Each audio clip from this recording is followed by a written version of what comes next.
What's up, everyone? Welcome back to the Middle Ground. I'm Sean Sood.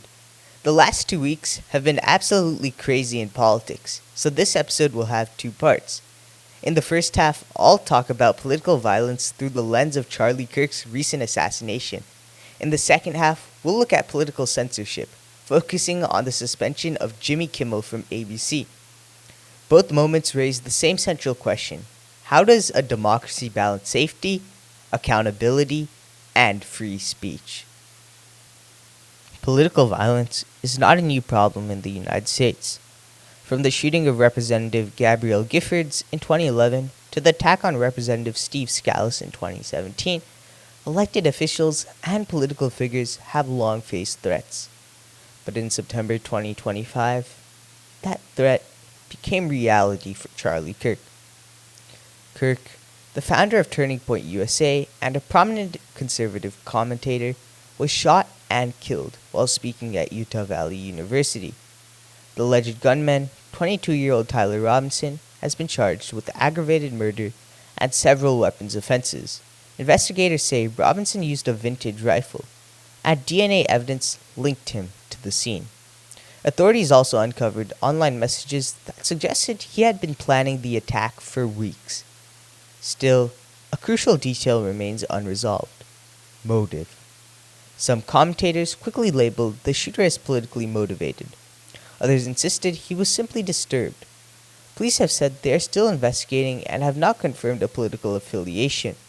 The gap between what is known and what is speculated has fueled fierce debate online and in the media.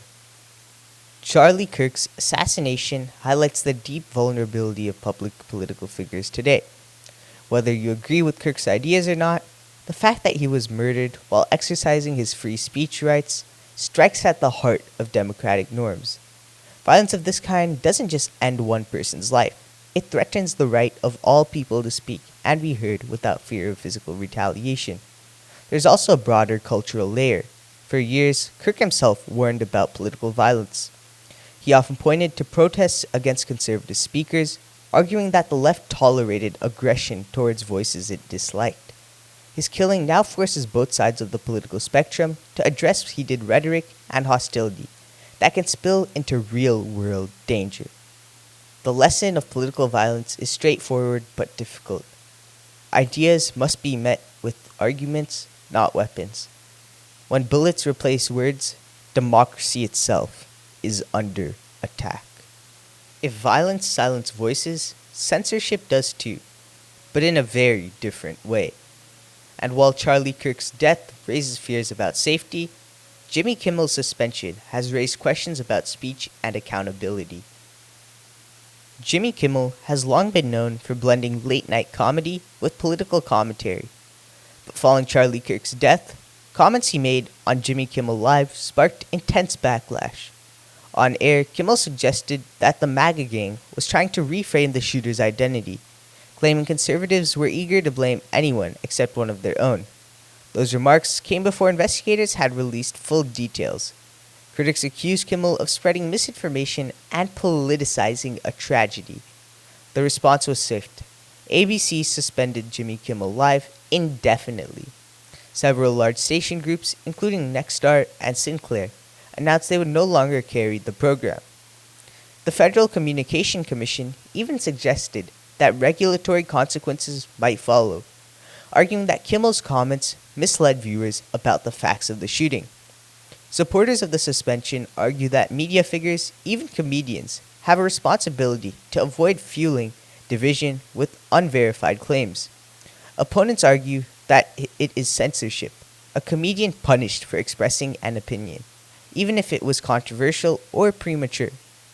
The tension between censorship and responsibility isn't new.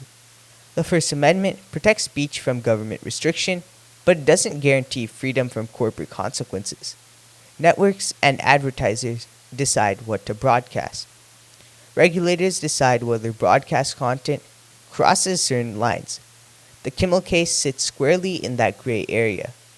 Was this accountability for reckless commentary, or was it silencing a critical voice? The stakes are high. If suspension like this become the norm, critics for comedy and political commentary alike could become timid, stripped of risk.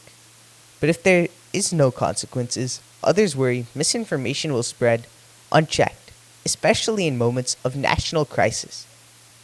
Jimmy Kimmel's suspension forces us to confront the trade off between open expression and responsible speech.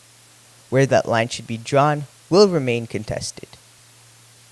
Charlie Kirk's assassination and Jimmy Kimmel's suspension are intertwined but different stories. One is about violence, but the other is about censorship. However, both remind us that democracy depends on words being stronger than weapons, and on debate being more powerful than suppression. The challenge is not choosing between safety and speech. The challenge is holding both values at once. Thanks for listening to The Middle Ground. I'm Sean Sood. If you found this discussion useful, share it with someone who doesn't see politics the same way as you do. Because the more voices we hear, the more balanced our democracy can become.